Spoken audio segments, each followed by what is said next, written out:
Alrighty, here we go. Um, Redwall once again.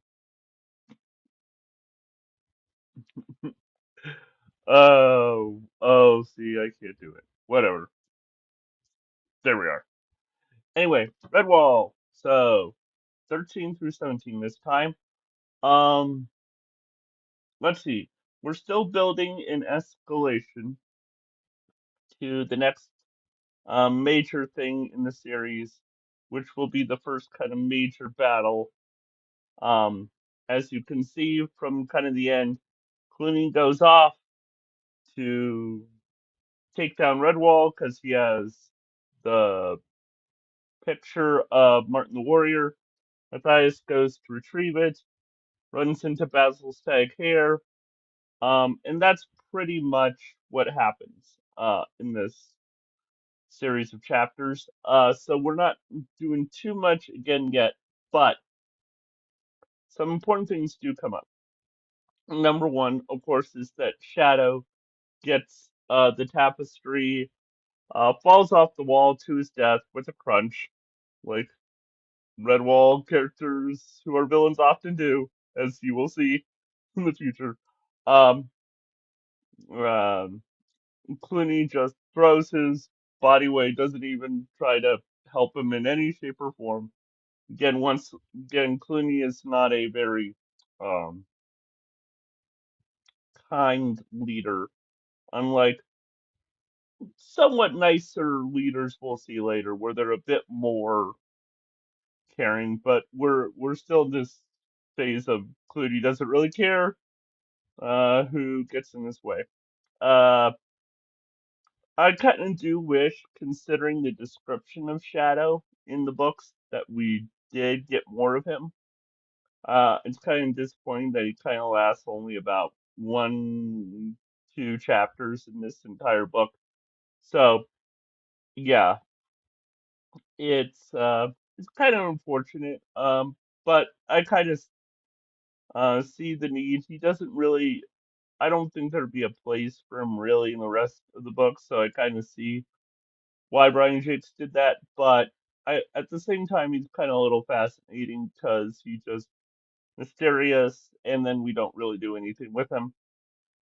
Um, Again, we have Matthias showing his leadership. Again, we have his encouragement of the mice even after losing the tapestry, like with John Fieldmouse survives the attack by Shadow.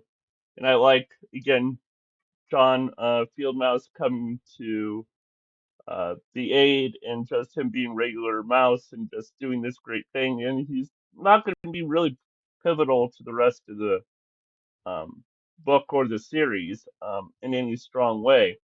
But it's nice to always show that little regular guy who's really not anything special doing a little something to help, even if it's in the end it didn't really help, but it's still kind of nice to see. Um, the so we have Matthias encouraging. We have him training with, of course, staves, and him talking about wanting Martin, the warrior's sword, and Methuselah kind of nudging about the legend. I kind of like, again, is it legend? Is it real? Who knows? Kind of thing. But of course, I think Methuselah knows that it at least did exist. Whether where it is kind of uncertain at this point. But I do kind of like Methuselah's once again kind of slowly guiding Matthias along, and again that kind of hint of Methuselah being kind of like the one who kind of identifies most with Matthias in a sense, mainly because he sees things the more Matthias sees them, and you kind of get the sense again. I think I might have mentioned this earlier, based on kind of his go fight him attitude, that Methuselah really does see as Matthias as kind of what he wished he could be, rather than the kind of humble recorder that he is. That maybe if it were different times and different places, sort of thing. So again, we get more of that. We get the first mention of the sparrows and Martin's sword, and this will be an important plot point. Uh, Not going to reveal any more about that, but it is going to play a role in kind of a big story shift and kind of a kind of an interesting play that really doesn't kind of get uh, sometimes doesn't really get highlighted in the series, and it kind of wish that it kind of had stayed on longer past a certain point, but it's really kind of fascinating um, in terms of what's going to happen there and how that's going to change things for Redwall, at least for a while. So not going to give away spoilers, but it's it's definitely interesting. Um, um, what that's going to be hinting at in the larger focus. Um, Again, not much with Clooney. Again, we're just getting kill, kill, kill, and kind of again his focus is just on taking the Abbey, and again, kind of still is kind of in denial about the whole dream thing. He's kind of dismissed it. We don't have a dream section in this point, which is kind of I think important that we're not overly having Clooney have dreams all the time. Instead, we kind of are slow. We're like saying, "Oh, first dream. Okay, well, that was weird." And so we don't have to have at least another one for a while. Um, and of course, um, so again, not much. Again, um, the other thing, but of course, the big important thing with this point in the series is the introduction of Basil Stag Hare, who is our first hare of the series, and is very odd if you really think about it. Just kind of is like, who in the world is this? Why do we suddenly have this very kind of odd character who seems very much not a part of the larger story? Now, of course, he does say that he does know Abbott Mortimer, but it kind of just feels very. He seems like a kind of like one of those things that kind of will be a kind of another put a pin in it sort of things where it's kind of like that's going to change the whole direction of the series and kind of at least for a while and kind of set kind of an interesting tone in terms of adding something that's quite different. His tone, his attitude, his jo- jokey nature, um, definitely different than a lot of what we've seen up until this point. His kind of almost like ability to appear out of nowhere and then disappear out of nowhere kind of thing with that wonderful description in which Matthias seen the narrator's conveying Matthias's ideas, but he almost like a magical rabbit, like just poof. And then the wonderful description of when the rats are trying to chase Basil, they're clutching at smoke. So both of those descriptions kind of really hint at something that's a bit kind of unusual in terms of the rest of the series.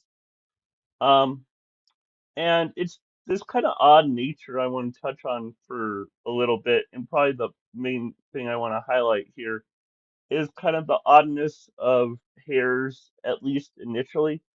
Um, and there are some odd hairs way later in the series too, but it kind of what I kind of like about Basil is kind of the hint of like something just not quite, again, not quite ordinary, and how, I don't know, it's just the way Redwall will move forward in the future. Hare's kind of become uh, a natural part of the series, and initially, I think in about the first kind of couple of books, especially 4 or 5 books, you really get a sense of hares being not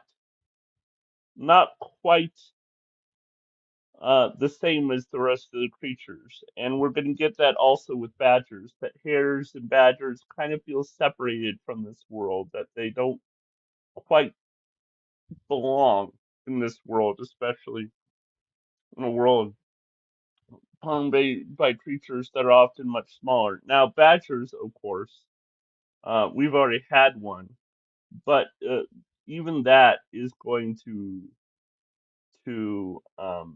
continue to shift and grow in terms of what we understand about badgers, and same thing with hares. And so it's really nice to have this hare who just feels so unlike anything um so far in the series. And it's kind of just a disappointment that at some point I think that magic gets lost. Um and we'll get to it, and we'll discuss it more when we get there, and why it kind of disappears and the reasons for that. But I like just how non conform there's a non-conformist to Basil that's really delightful, where he's not entirely non-conformist. I mean, we also have kind of a military kind of description of him, say no more, and the kind of military salute he gives and the stuff, but it that he does things unconventionally. The unconventionalist of Hares is something that's really great when it's great. And so, yeah, I can't say much more. Of course, we're only in the first kind of chapter of Basil's introduction, and so there'll be more to say about it as we learn more about Basil and about Here's the Future. But it kind of feels like that got lost at some point. And so it's important to bring up here because Basil, one of the reasons why Basil is still so memorable in the series above kind of most other hares throughout the series is he feels so unconventional because he feels so unconventional. And yeah, I'm probably just repeating myself, but I'm trying to think of a way to say it, especially since we're early on in the series and I don't want to like get in a huge discussion about hares, and I might do a separate video on hares, um, either later this week or next week. I might even go off in discussion about that. But I just wanted to put it out there as something to think about is, especially if you've read the series before, can you expand on this, and do you have a reasoning for it, or what are your thoughts? And then I might do a separate off video on this and at least hint at this, or at least get some discussion going on this so we can watch it unfolding the rest of the series. So yeah, that was kind of the main thing I wanted to get out, was kind of just like the fact that Basil's called magical is kind of weird, especially just what we know with Hare's later and stuff. It and kind of just how non magical they become later. I think that's kind of fascinating. And again, kind of I think one of the reasons that the early series as a whole also work um really well is this magical quality about m- the books early on. I think it disappears some with some of the later books, especially as we near the end. But there's still some of that left, And so I want to see how far is it sustained? Is there a magical element to Redwall that goes beyond the initial books, or is it something that really gets lost? And that's one of the things I was thinking about even when starting this series is does the magic get lost at some point, or does Brian Jakes manage to retain it throughout? Um, or are there parts where it dips and ebbs? And so I think examining hares, especially, is a good way to start this because just this description of Basil, this kind of unconventional nature of Basil, um, really kind of sets some things up that'll hint at just how big the world gets, and like the dreams are kind of a hint at this. We've had now a couple times. We've had Matthias have a dream, Queenie have a dream, but we're gonna get just how strange, especially the dreams will get more and more magical elements that'll get thrust into the world. So yeah, so especially in relation to hares, what do you think about the magic of Redwall, and where is it most predominant? Does it get lost? Not just, and as I said, not just in kind of um the actual storytelling, like magical elements being introduced, but the magic of Redwall itself as being slightly different. And so, yeah, those are my thoughts. Again, if you want to leave any comments on this questions, feel free.